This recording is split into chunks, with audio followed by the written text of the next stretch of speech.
Variance FM, de vive voix.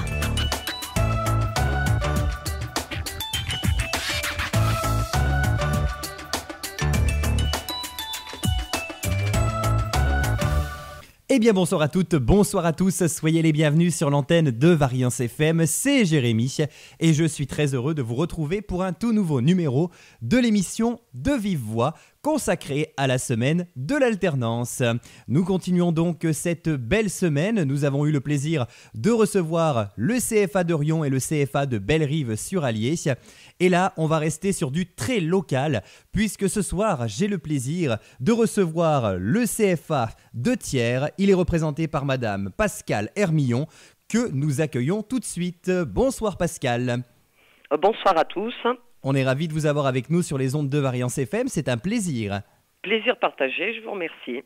Eh bien écoutez, en tout cas, on a plein de questions à vous poser sur votre CFA, mais dans un premier temps, depuis combien de temps le CFA existe-t-il sur Thiers et quelle est son histoire ? Alors, le CFAI, donc antenne de Thiers, existe depuis 1992. Donc, à l'origine, on faisait de l'apprentissage en partenariat avec l'Institut des métiers et on a intégré à l'époque le CFARAM, qui est aujourd'hui le CFAI d'Auvergne. D'accord. Et alors, votre CFA ne propose qu'une seule formation, mais qui a son importance sur le bassin thiernois. Quelle est-elle ?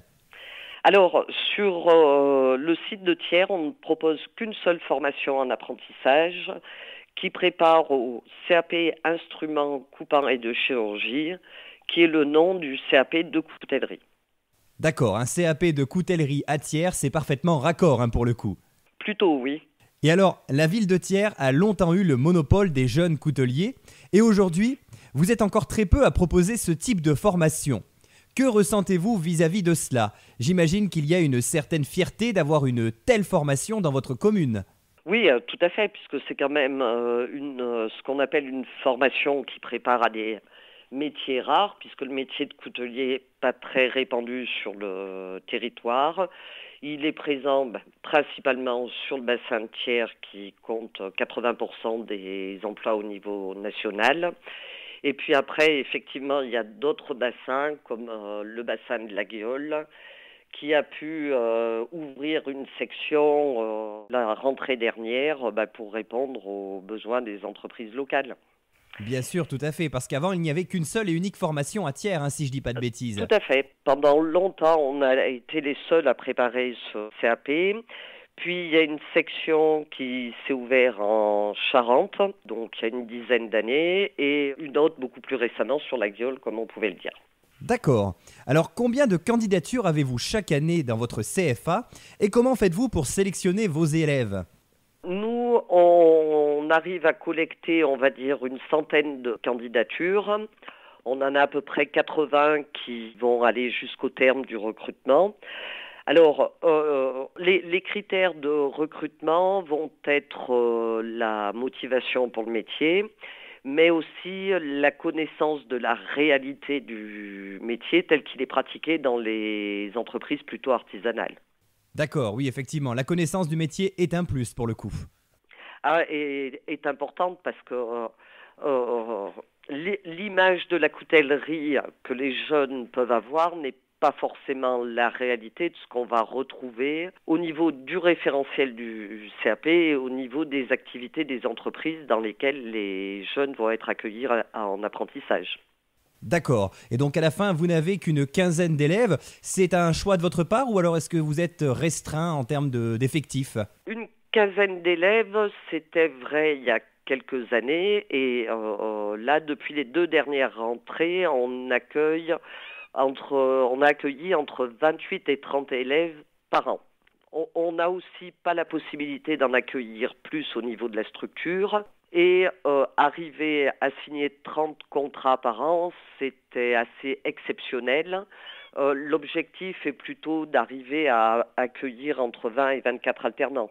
D'accord, oui, ce qui est plutôt bien déjà pour le bassin thiernois. Tout à fait. Et puis les effectifs ont fortement évolué ces dernières années. Et alors, pendant de longues années, le métier de coutelier a été considéré comme physique, manuel et salissant. Les femmes coutelières n'étaient donc pas très nombreuses. Mais ce stéréotype tend à disparaître avec votre formation. Pouvez-vous nous en dire un petit peu plus ? Alors, les femmes ont toujours été présentes dans la coutellerie, hein. Historiquement, elles faisaient ce qu'on appelle des rangs, des opérations. Donc, elles étaient déjà présentes depuis très très longtemps. Mais c'est vrai que c'est un métier qui n'attirait plus du tout les femmes, qui ne les attire pas énormément non plus actuellement. On serait prêt à en accueillir beaucoup plus. Mais malgré tout, on arrive à avoir des candidates qui trouvent leur place dans les entreprises aussi bien que leurs congénères masculins. D'accord, écoutez, en tout cas, c'est plutôt bien d'essayer d'avoir une sorte de parité dans vos formations, même si, comme vous le disiez, ce n'est pas encore vraiment le cas et qu'il y a encore une majorité d'hommes. Tout à fait. Et est-ce qu'il est nécessaire d'avoir une entreprise en vue d'intégrer votre formation, ou est-ce que vous avez des entreprises partenaires déjà que vous pouvez proposer éventuellement aux futurs élèves ?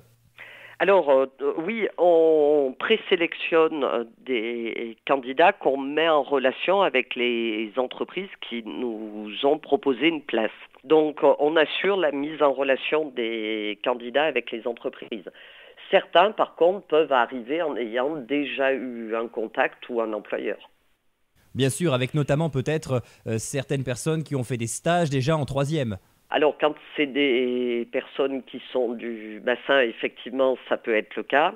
Mais il faut savoir qu'on a très peu de candidats du bassin.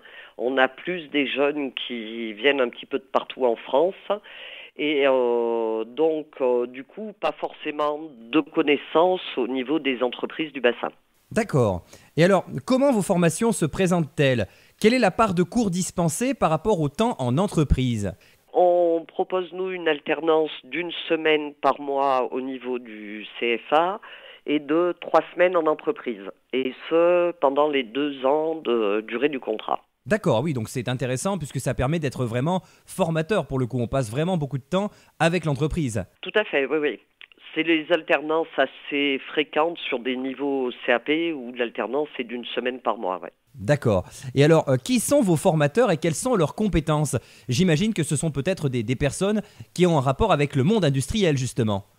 Pas tellement avec le monde industriel, parce que l'industrie dans la coutellerie est extrêmement moderne et automatisée, voire robotisée.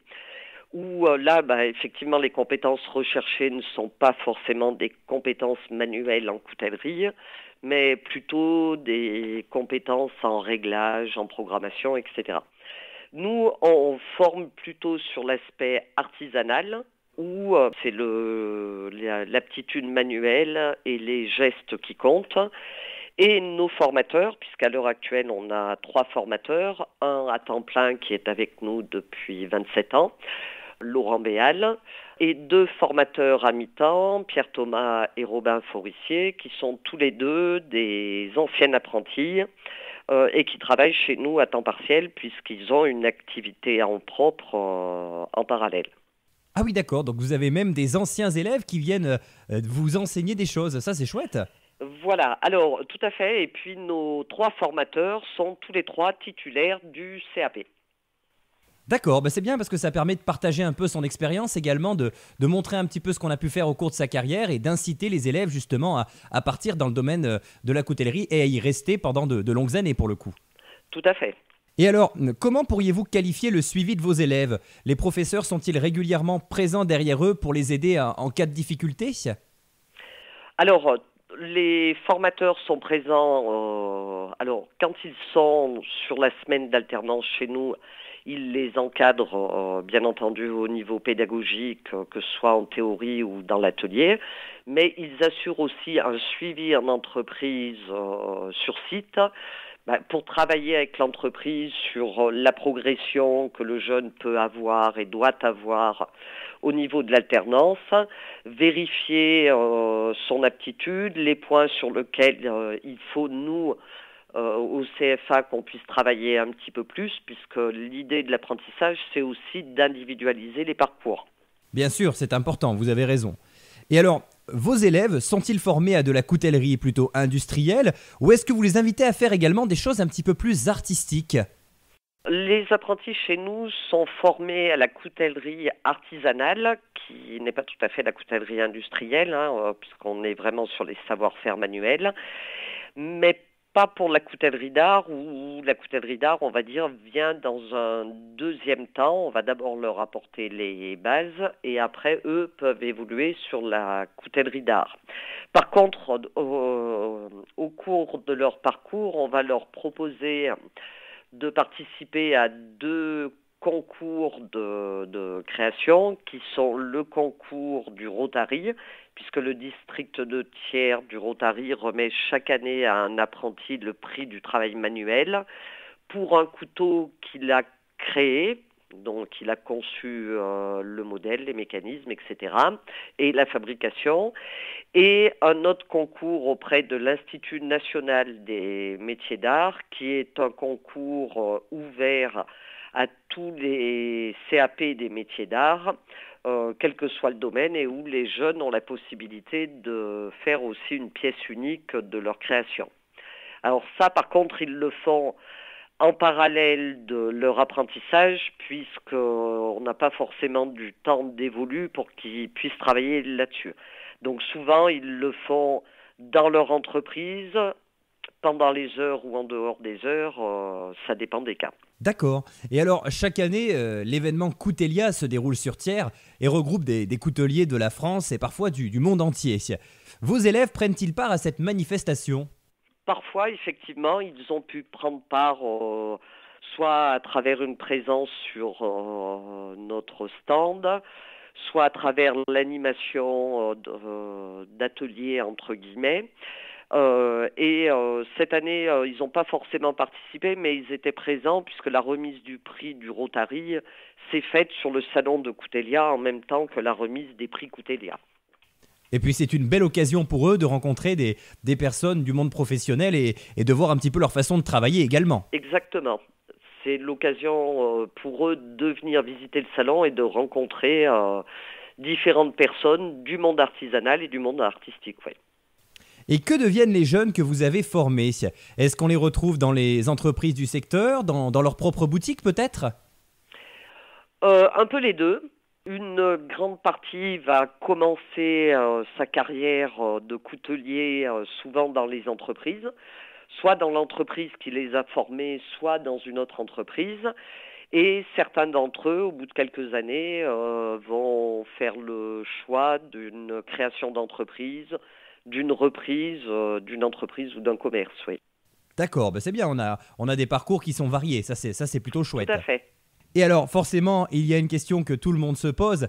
Quels sont les tarifs de vos formations ? Et oui, c'est toujours un petit peu la question qui fait peur quand on veut s'inscrire quelque part ou quand on veut inscrire un jeune quelque part.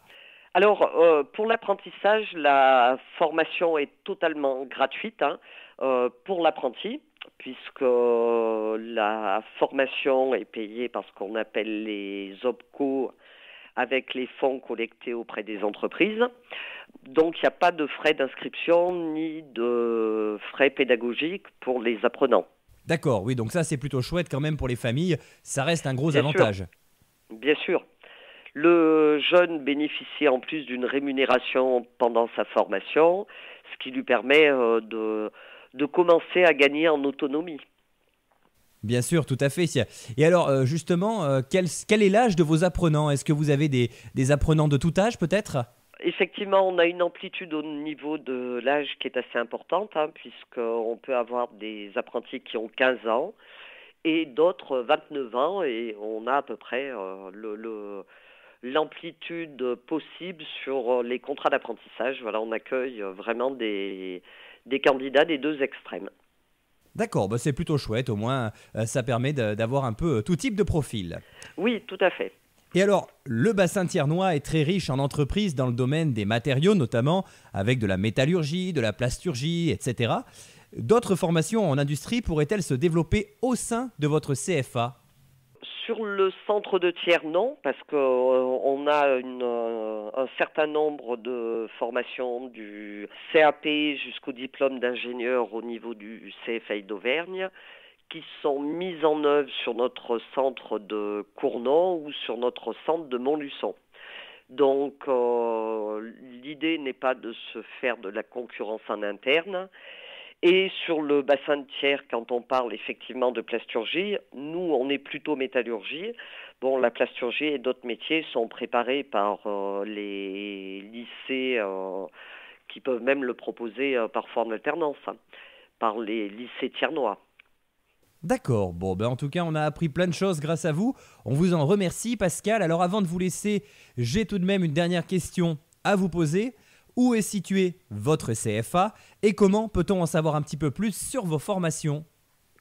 Alors nous on est situé dans la zone de Mathussière, au 28 rue du Forez.